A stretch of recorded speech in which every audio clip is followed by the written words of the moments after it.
This is it right here, but it's not blowing. This is a no start, guys. No, nothing. Okay, they just put a starter on. Actually, it was told right here from another shop.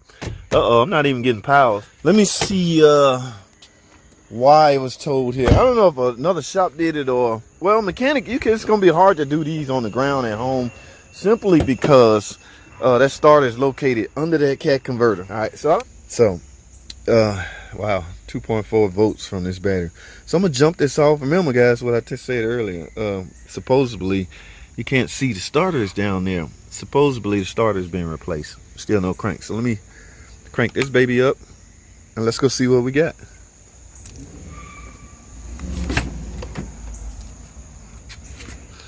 Ooh, right.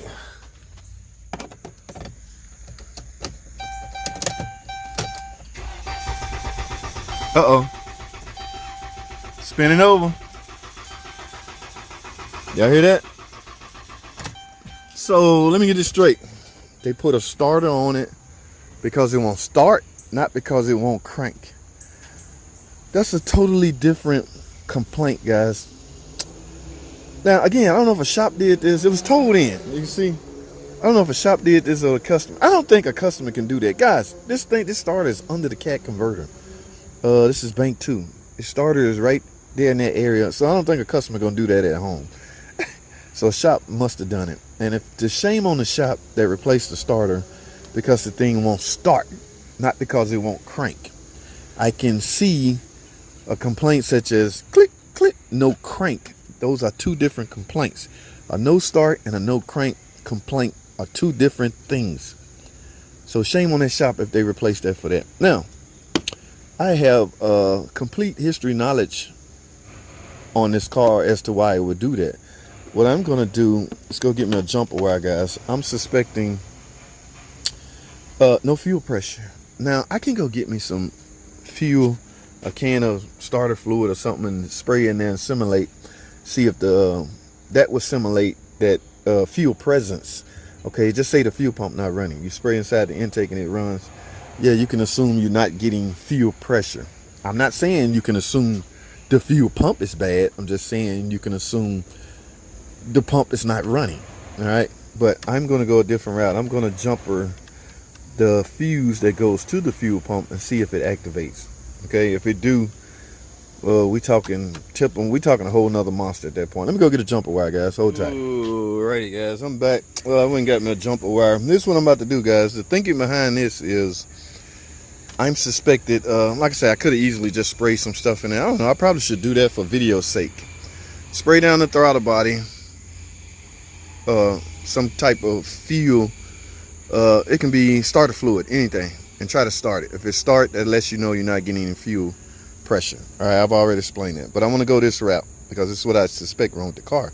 I suspect the fuel pump is not running, not the fuel pump is bad. That's not what I'm saying. Fuel pump simply not running.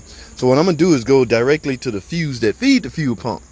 Naturally, see, I should have brought my test light. The fuse is gonna be the fuse is not open. M35, I think it's the name of the circuit. Let me put this up out of here. Yes, the fuse is not open. However, there's likely nothing feeding the fuse. Okay, I don't care what kind of pump you are. You got to have 12 volts to run. 12 volts in the ground, right? Right. So here's what I'm gonna do. I'm gonna stick a jumper wire, guys. Please don't ding me in the comments for, oh, I can't believe you did it like that. I'm in the middle. When you frustrated and diagnosing the car, you kind of do things the not so professional way just to get to your point. So all I'm doing is I'm gonna put that fuse back so the circuit is closed, but there's no voltage. It's like I didn't bring my test light. That's likely no voltage. So what I'm gonna do is infuse voltage to M35 to this circuit and see if the pump run and I start. Let me put 12 volts back on here. Let me grab this. We're gonna put this right. Yeah. See, I can hear the fuel pump running as I do that. So I'm gonna try to make it stay. All right, let's go see. I can hear the fuel pump running now. Bingo. Y'all hear that? The van is running. So Guys, I'm trying to make this as simplified as possible. I've seen this problem a thousand times. So, what's going on? Internal to the fuel, to the Tipm. It's a Tipm problem. Guys, there's no external. Let me take this off. You're gonna die. Y'all see that? Because I snatched away the power supply to the pump. Guys, there is no external fuel pump relay on this Tipm. The fuel pump is built on the circuit board. Okay, so what's happening is that fuel pump circuit or that fuel pump relay on the circuit board is internally failed. Now you got one or two options. You can replace this Tipm, which is the most everybody is doing. Only problem with that is the Tipm likely on back order or not available. You can't get it anymore. But you have a way around that. There's an option around that. You can install what we call you can install an external fuel pump relay. External fuel pump relay kit.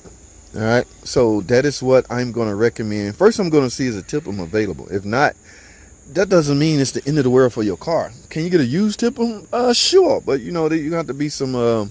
They not all plug and play. You will have to do some configuration and things like that. And if you don't have a scan tool, you can't do that. So what I'm going to recommend, if the Tipm is not available, I don't want this poor customer to be without a van. That is torture, right? Right. So I'm going to recommend installing an external fuel pump relay kit. All right. That will eliminate the internal fuel pump relay that's on the circuit board. It has failed. You can't, it's not a typical ISO relay like this. It's built on a circuit board. It's not replaceable. You can't just pick it up out of you got to take the whole Tipm apart. All right, so I hope I explained that well. Now, when that kit get here, I can go over that with you or explain more in detail. I don't want to leave these videos open. In fact, I don't want to leave this video open at all. But that is the reason why the car will not start. They put a starter on it. I have no idea why.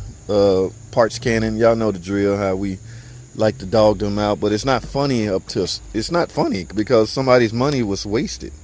So now they're here, and people always want to call I don't know. I ain't gonna get into that, but I don't know if I pop this fruit. No, it's still good. So guys, I'm done here. If they buy that kit, they really have no choice. I mean, what other option you have? You got it towed here for a reason. I'm sure the tow truck wasn't cheap. So you're gonna justify wasting, I don't know, $200 to have a car towed here just to say no, I don't want to fix it. So yeah, they're gonna eventually probably fix it, and when they do or approve it, I'll go over the procedure with you how to install an external fuel pump relay kit on a system utilizing this Tipm. Weird thing about it, this Tipm is used on multiple products. In fact, on a Jeep Grand Cherokee, there's a recall relating to that. We'll talk about that some more, guys. Right now, I gotta end this video, man. That's all I have, man. Thanks for watching.